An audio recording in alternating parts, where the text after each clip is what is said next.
Oklahoma's first season in the SEC had its ups and downs, but 2025 could be the year they flip the script.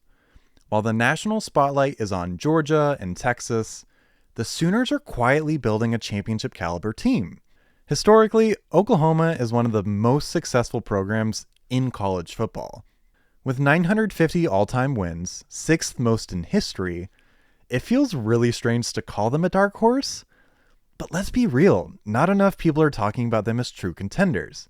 They have an elite quarterback ready to take the SEC by storm, an offensive coordinator who already knows how to maximize that quarterback's skill set, and major upgrades through the transfer portal.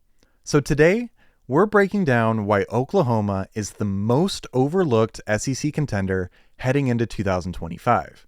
I am your host, Zach, and welcome back to the Sports Corner on Choose Adventure Media.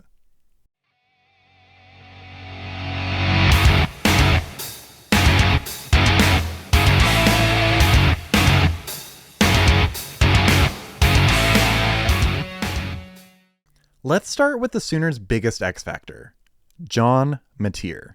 This guy has the potential to be one of the best quarterbacks in the country next season. Rated the number 2 overall quarterback in the transfer portal for this last cycle, Mateer comes to Norman from Washington State with 2 years of eligibility remaining.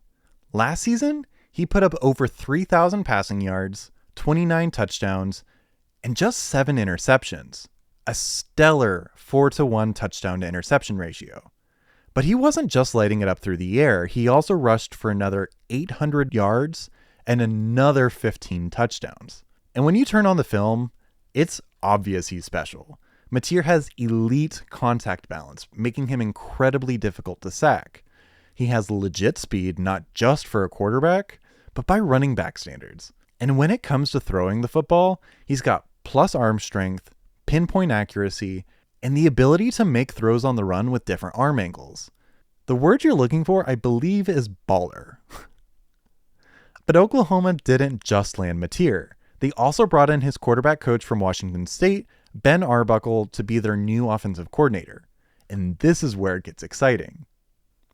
Arbuckle already knows how to get the best out of Mateer, which gives Oklahoma an edge most teams don't have when they're breaking in a new quarterback.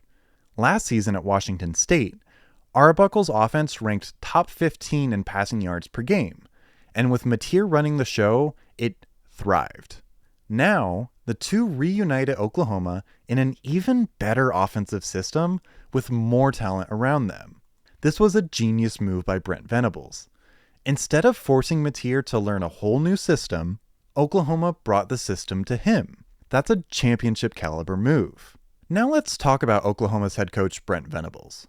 Venables is a defensive mastermind, and the numbers prove it. Last season, Oklahoma held Alabama to just 3 points in a dominant defensive performance. That's unheard of. So if defense hasn't been the issue under Venables, what has? Scoring points. Oklahoma ranked 113th in total offense last year, which simply won't cut it in the SEC. But Venables saw the problem and attacked it head on in the transfer portal. Oklahoma made a bold move this offseason by hiring Jim Nagy as their new general manager. If that name sounds familiar, it's because Nagy has spent the last several years running the Senior Bowl, one of the most respected scouting events in football. Before that, he was an NFL scout for nearly 2 decades. So what does this mean for Oklahoma? It means they now have one of the best talent evaluators in the country helping build their roster. Nagy's NFL connections and scouting expertise will be a massive advantage in both recruiting and the transfer portal. This is a sign that Oklahoma isn't just trying to compete in the SEC, they're trying to build a sustainable championship program.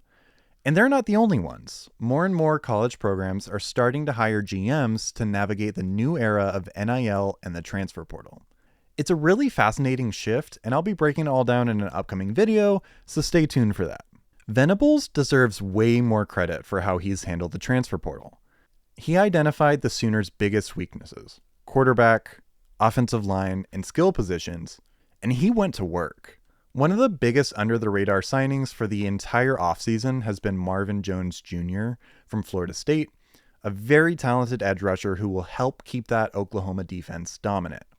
And the offensive line has been a weak point for years, but Venables completely reloaded. Oklahoma landed top-ranked transfers like Derek Simmons and paired them with strong recruiting classes the past couple of cycles, setting up what should be a much improved unit for 2025. These are my biggest concerns for Oklahoma in 2025. Even with all the improvements, Oklahoma still faces two major hurdles. One, they have a brutal schedule. Look, there's no way around it. Oklahoma got one of the toughest schedules in the SEC. The first 6 weeks are pretty manageable, with Michigan and Auburn both coming to Norman really being their only challenges. But then it gets ugly.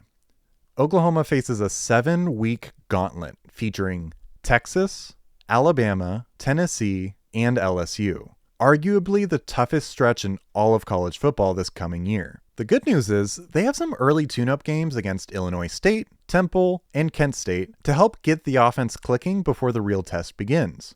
I think if Oklahoma can start 5-0 and if they finish 9-3, I think they'll be a fringe playoff team. But if they drop an early game before they get to the Red River rivalry against Texas, they'll need to go at least 10-2 for the whole season to have a real shot. Long story short is, if Oklahoma can survive this schedule, they're a legit SEC contender, and I think they're guaranteed a playoff spot. And my second biggest concern for Oklahoma this upcoming year are they have some unproven weapons. So the Sooners added receivers and a tight end in the portal, but most of them are coming from smaller programs. And while they have great size, the question is, can they produce at an elite level in the SEC? And this is where I think John Mateer and Ben Arbuckle change everything. If they can just get the offensive line to just be solid, Mateer's ability as a runner and passer will open up the entire field.